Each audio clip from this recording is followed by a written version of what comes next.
Actualmente, o correo electrónico é unha ferramenta imprescindible de comunicación. Existen 3 formas de indicar a quen enviamos a nosa mensaxe. 1. No campo para, escribindo as direccións das principais persoas destinatarias. Estas direccións serán visibles para quen reciba a mensaxe.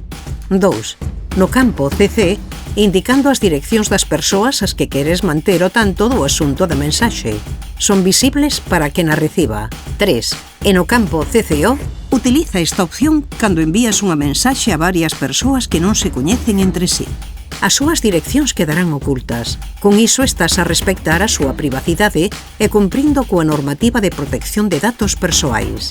Tamén podes utilizala cando queiras enviar en segredo unha copia da mensaxe, porque en ciberseguridade cada clic conta.